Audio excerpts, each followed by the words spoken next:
Oh, oh, hello.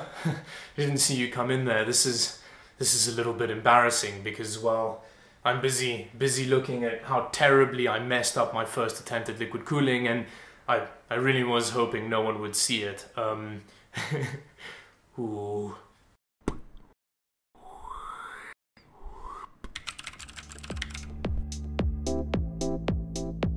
Ooh, well, now that the cat's out of the bag, I think I can run you through the process of what happened. Now, the way I'm going to do this video is almost like an air crash style investigative video where I look at all the steps and see how terribly it goes wrong.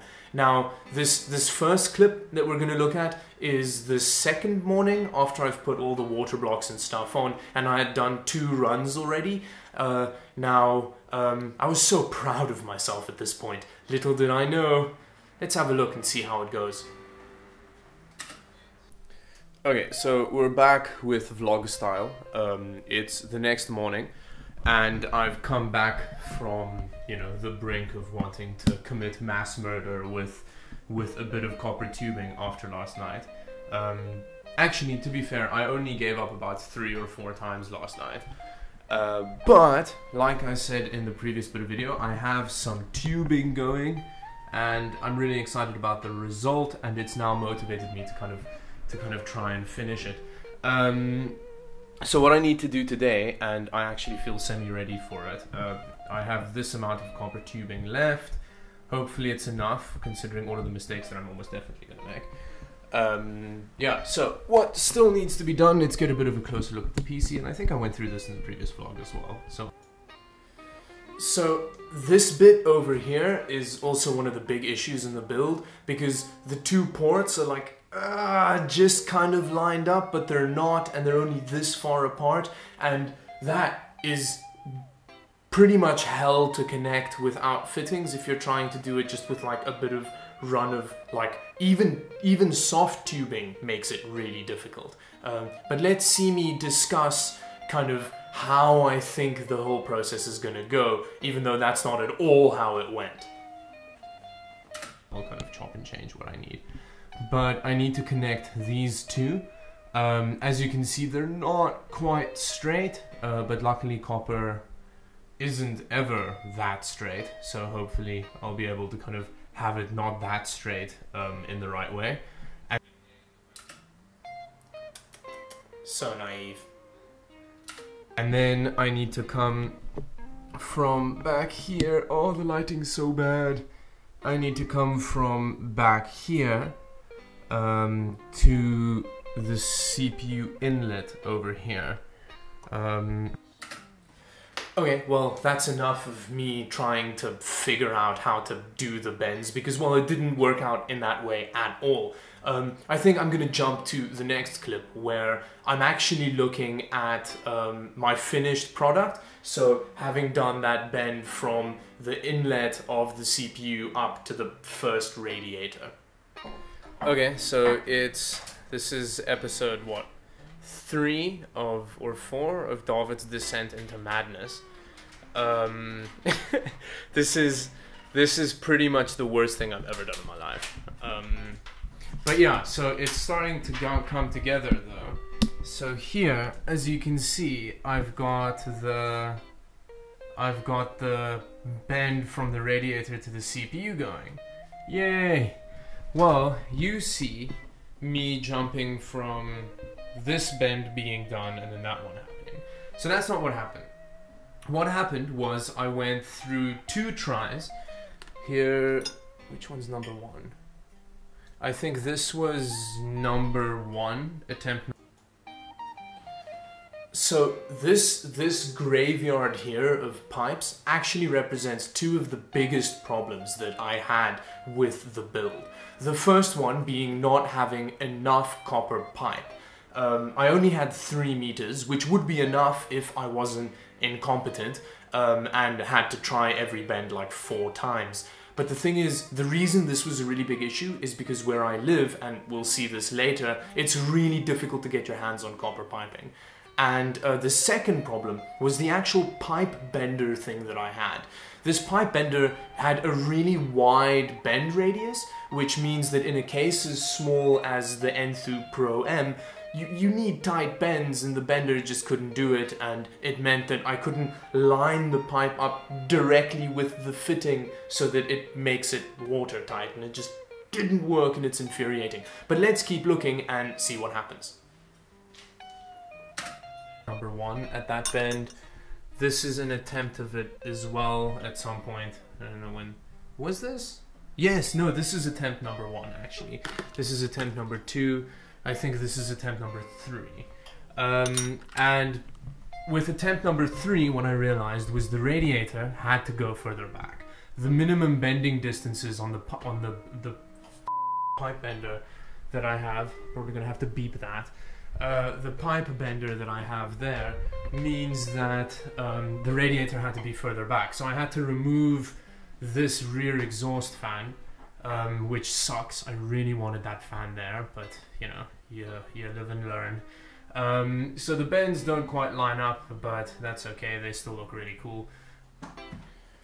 Okay, well, let's just leave it there again. I think we've seen enough of that. What I'm going to do now is I'm going to jump all the way ahead to where I actually filled the loop, because this is this is where everything goes spectacularly wrong. Okay, and here goes. This is obviously the most terrifying thing I've ever done in my life, because this is the point where I'm going to pour liquid into my PC. Which sounds like the most counterintuitive thing any human has ever done before, but let's start pouring it in and see what happens. So I'm first going to fill the reservoir before I start running the pump. But yeah, let's see. Oh, this fill pump is way too long.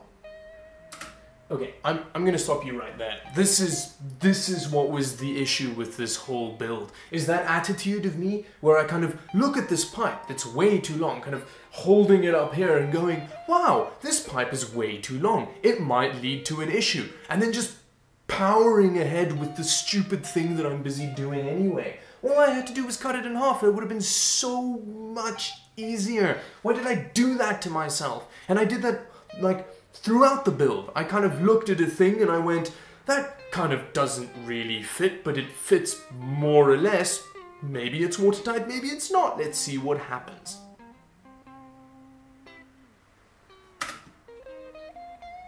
There we go. There's water in my PC. Oh, louder. And then that happens, and then I'm surprised that happens. After I go, this is probably gonna go terribly, let me keep going anyway, and then I just end up spilling water everywhere, which, you know, isn't the best thing to do with hardware. The thing is though, even if I did cut the pipe shorter and there wasn't that terrible thing happening, it still wouldn't have worked. And let's keep looking so that you see where there's another issue. Already going terribly. You can hear my girlfriend laughing at my misfortune like she always does. Why is it running so slowly? And it's already leaking. Oh my god.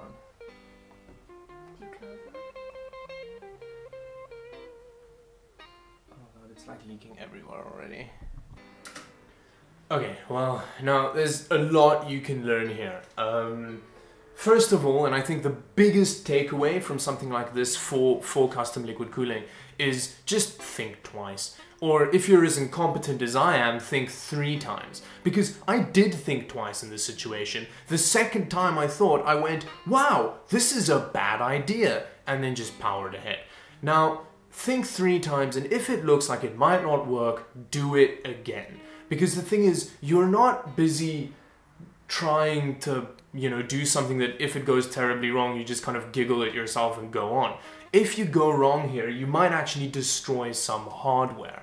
And, you know, you don't want that because it costs a lot of money. And the thing is, that's the one thing, the one kind of takeaway that I have from this is just do it again if you're in doubt. Okay, so I think now we can just kind of have a look and examine the wreckage a bit and see if there's any more lessons that we can learn from from the terrible, stupid thing that I'd done. As you can see from this, this was an absolutely unmitigated disaster. Okay, so it might have been an unmitigated disaster, but the thing is, I did adhere to one safety tip that is really important to adhere to, which meant that I didn't actually destroy anything. In that I didn't actually have the PC running in any way when I was filling the loop. So I wasn't like trying to run Cinebench while having like several toasters plugged into the same outlet standing around the machine while I was busy pouring water. So at least that meant that the hardware is fine. It got a bit damp, but it's okay.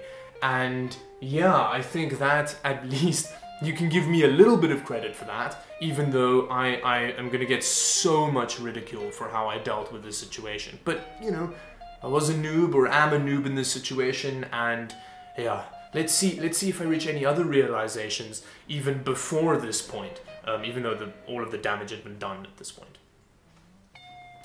So, I couldn't even get the pump started. And there was, because, I mean, my fear was that I was gonna get the pump started, and it was gonna go like, psss, like around. Now, the thing is, I had been joking about that pretty much the whole way through the build, which showed me that I wasn't confident enough, even subconsciously, in the watertightness of my PC. And that should have given me pause for thought. But I was so desperate for this material to work as a thing, even with me as an incompetent person dealing with it, that I was willing to kind of power ahead with it because it just looks so cool and it's copper and it's awesome. But yeah, I actually think I'm gonna redo the whole thing with PETG, sorry, and I'll kind of post the results and hopefully it goes way better. I'm actually hugely excited for that. And I think I'm gonna end the video here, to be honest. If you liked watching me be super incompetent, please do like and subscribe to the channel. I do learn from my lessons, I promise. And if you disliked me because you think it was so unbelievably incompetent what I did, I completely understand. And do let me know what kind of corporal punishment you would recommend I commit to myself for my stupid deeds here. Anyway, thank you very much for watching. Bye-bye.